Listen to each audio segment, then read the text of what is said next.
Factoring using the box method.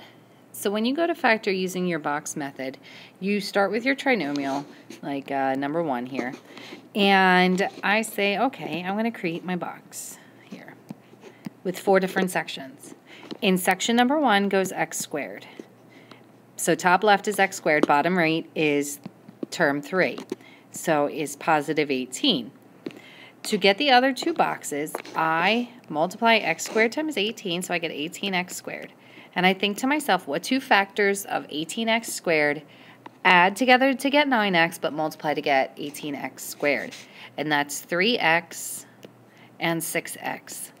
I add those, I'll get 9x. I multiply them, I get 18x squared. So it doesn't matter which one you put 3x in and which one you put 6x. So I'm just going to put them like that. And now what you do is you pull out your GCFs. So box method is all about GCFs. So pull out your GCFs. So I'm going to go in this aisle here. So x squared and 3x, my GCF is x. I'll go here. 6x and 18, my GCF is 6. I'm going to go up and down in this column. X squared and 6x, my GCF is x. And then 3x and 18, my GCF is 3. What you factor out with the GCS, these are your binomials. So there's one and there's the other. And it's plus plus, so it's positive and positive. Everything is positive. So x squared plus 9x plus 18 factors into x plus 3 times the quantity of x plus 6. So this next one, it really works great when you have a leading coefficient. So I'm going to create the box. First term always goes top left, 7x squared. Last term, bottom right, negative 4. So I multiply 7x squared times negative 4. Notice it didn't do that. Negative 28x squared. I think to myself, what 2 factors of negative 28x squared add to get this positive 12x, but multiply to get negative 28x squared? That's going to be a positive 14x and a negative 2x. Again, it doesn't matter where you put them, so I'm just going to do 14x here, negative 2x here. I could flip-flop them. I could put 2x up top and 14x down here. It really doesn't matter. So now you talk GCFs again. So I'm looking at this first row here. So 7x squared and 14x, the GCF is 7x. I'm going to go down here. So negative 2x and a negative 4. The GCF is negative 2. Now I'm going to go this top column. So 7x squared and negative 2x. The GCF is x. And I'll go here with 14x and negative 4. The GCF for that is 2.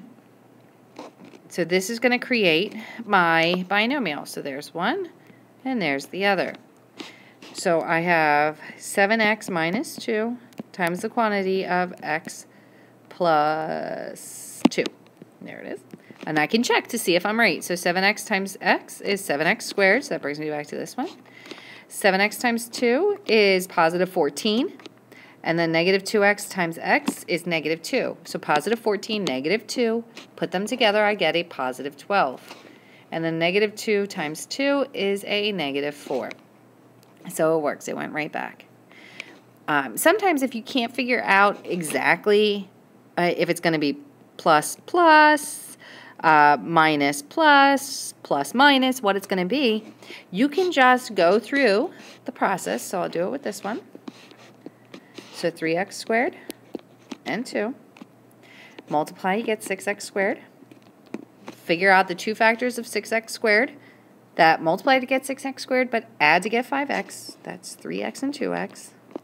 Again, put them wherever. It doesn't matter. 3x, 2x. And then pull out your GCFs. That's an x. So I'm going to go first row here. So we get 3x GCF, and then 2. And then I'm going to do my column, and that's x.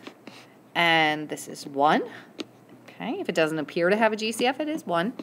So I say, okay, well, there's one binomial, there's the other. So I have 3x and 2. And then the other set is x and 1.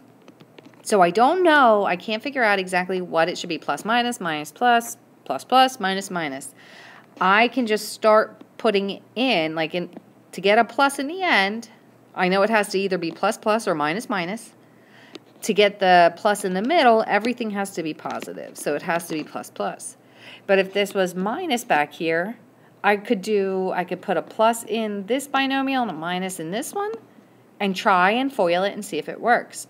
And if that doesn't work, I can switch it. If that doesn't work, I can do minus minus. I could just play around with the binomials and the operational symbols in between. So box method is you put your first term, okay, so whatever your first term is, that goes in your top left box. Whatever your last term is goes in your bottom right box. The middle two boxes, you figure out, you multiply first times last term, and then figure out what two factors of the 6x squared add together to get the middle term. So you put those two in either of those two boxes, and you just pull out GCFs. Your GCFs that you pull out will create your binomials.